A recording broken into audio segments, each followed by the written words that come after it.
Viewers, welcome back to our channel test something best. আজ আমি তোমাদের সাথে শেয়ার করব কি করে খুব সহজে রুটি বানানোর জন্য আটা তোমরা মাখতে পারো। মাত্র 2-3 মিনিট টাইম লাগে কিন্তু এই পদ্ধতিতে আটা মাখলে, আর কোনো মেশিনেরও প্রয়োজন হয় না। অনেকে কিন্তু আটা মাখার জন্য বিভিন্ন ধরনের মেশিন ব্যবহার করে থাকে, তো কোনো মেশিন ছাড়াই খুব সহজে তোমাদেরকে আটা মাখা শেখাবো। আর কিভাবে মাখলে রুটিটা খুব অনেকক্ষণ পর্যন্ত নরম থাকবে সেটাও তোমাদেরকে আজকে বলবো। তো দেখো, এখানে আমি নিয়ে নিয়েছি ফাইবার যুক্ত যে আটাটা হয় সেটা, এটা রোল আটা নয়। এবার আটার মধ্যে অনেকে কিন্তু নুন দিয়ে থাকে, তো আমি এখানে কোনো নুন ব্যবহার করব না। তো আটায় কেন নুনটা ব্যবহার করলাম না সেটা পরে বলছি। এখন আমাদের যেটা লাগবে আটা মাখার জন্য সেটা হলো উষ্ণ গরম জল। ঠান্ডা জল কিন্তু একেবারেই নেওয়া যাবে না। নর্মাল টেম্পারেচারের জল তোমরা নিতে পারো, তবে ফ্রিজের জল কিন্তু নেবে না। আর অবশ্যই উষ্ণ গরম জল নেওয়ার চেষ্টা করবে, এতে করে রুটিটা কিন্তু অনেকক্ষণ নরম থাকে। তো এবারে অল্প অল্প জল দিয়ে আটাটাকে কিন্তু মাখতে থাকতে হবে। একবারে কিন্তু কোনো আটার জন্য জলের পরিমাণ বলা যায় না যে এতটা আটার জন্য এতটা জলই লাগবে, কারণ আটাটা অনুযায়ী কিন্তু সবসময় জলের পরিমাণটা লাগে। তো এই জন্য আস্তে আস্তে করে জল দিয়ে, অল্প অল্প জল দিয়ে তোমাদেরকে কিন্তু ডোটা তৈরি করে নিতে হবে। দেখো, আমি অল্প অল্প জল দিচ্ছি আর কিন্তু আটাটা মেখে নিচ্ছি। আর নুনের কথাটা যেটা বলছিলাম, নুনটা যদি আটার মধ্যে দেওয়া হয় তাহলে কিন্তু তরকারি রান্না করার সময় আমাদের একটা রিস্ক থেকে যায় যে আটার মধ্যেও নুন রয়েছে, তাহলে তরকারিতে নুনটা কম বেশি হয়ে গেলে কিন্তু একটু স্বাদের হেরফের হয়ে যেতে পারে।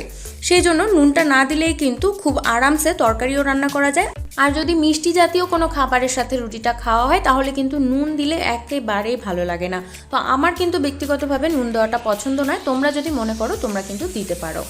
এবারে দেখো, আটাটা আমি মোটামুটি একসাথে জড়ো করে নিয়েছি। আমি কিন্তু এখন একটু প্রেশার দিয়ে মাখাবো না, শুধু আলতো হাতে আটাটাকে একসাথে জড়ো করে নিলাম।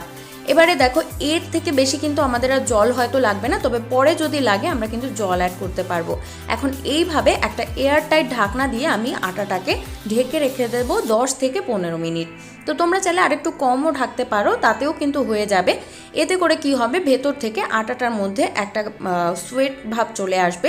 তো তাতে করে কিন্তু আমাদের আর এক্সট্রা জল লাগবে না, সেজন্য অতিরিক্ত নরম করে এই সময় আটাটাকে মাখা যাবে না। তো 10 থেকে 15 মিনিট পর তোমাদেরকে আবার দেখাচ্ছি। দেখো, 10-15 মিনিট হয়ে গেছে। এখন আমি আটাটা দেখে নেব যে কি অবস্থায় আটাটা রয়েছে। এইভাবে যদি আমরা 5 থেকে 10 মিনিট ঢাকা দিয়ে রাখি তাহলে কিন্তু মাত্র 2-3 মিনিট আটাটাকে মাখালে আটাটা রুটির জন্য পারফেক্ট তৈরি হয়ে যায়। আর যদি ঢাকা দিয়ে আমরা না রাখি তাহলে কিন্তু 10-15 মিনিট ধরে আটাটাকে এরকমভাবে হাত দিয়ে প্রেসার দিয়ে চেপে চেপে মেখে যেতে হয়, আর সেটা কিন্তু খুবই কষ্টকর হয়।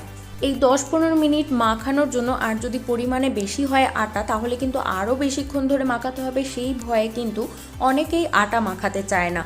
তো এটা একটা ব্যাপার রয়েছে, সবারই কিন্তু খুব কষ্ট হয়। আর যদি হাতে কোনো কারণে ব্যথা থাকে কিন্তু খাবার বাড়ির তৈরি করতেই হয়, তো সেই সময় কিন্তু আটা মাখাটা খুবই কষ্টজনক হয়। সেই জন্য অনেকেই মেশিন কিনে নেয়। তো যাদের মেশিন কেনার সামর্থ্য নেই তাদের হেল্প করতে কিন্তু আজকের এই ভিডিওটা। তোমরা কিন্তু এই পদ্ধতিতে করে দেখতে পারো। হাতে ব্যথা থাকলেও তোমরা খুব সহজে আটাটাকে এভাবে মাখিয়ে ফেলতে পারবে। এরকমভাবে একটু রেখে এরকম আঙুলের সাহায্যে প্রেসার দেবে। দেখো, একদম গর্ত হয়ে যাচ্ছে, নরম কতটা হয়েছে। তো এখন হাতে কিন্তু একটু লেগে আসছে না আটাটা। যদি হাতে লেগে আসতো তাহলে বুঝতে হতো যে আটাটা খুব নরম হয়ে গেছে। যেহেতু হাতের মধ্যে একটু লাগছে না, হাত একদম ফ্রেশ রয়েছে, তোমরা দেখতে পাচ্ছ, সেই জন্য আটাটা কিন্তু একদম পারফেক্ট তৈরি হয়েছে।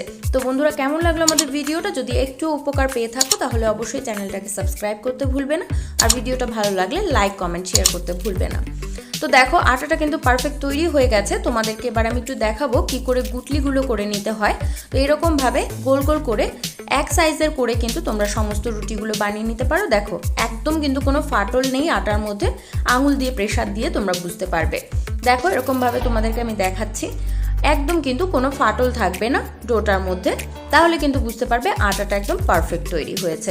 দেখো, আঙুল দিয়ে প্রেসার দিলে কতটা নরম হয়েছে আটাটা। তো এইরকমভাবে যদি তোমরা রুটির জন্য আটা মেখে নাও তাহলে কিন্তু রুটিটা একদম পারফেক্ট নরম হবে, আর রেজাল্ট কিন্তু দুর্দান্ত আসবে ঠিক এইরকম।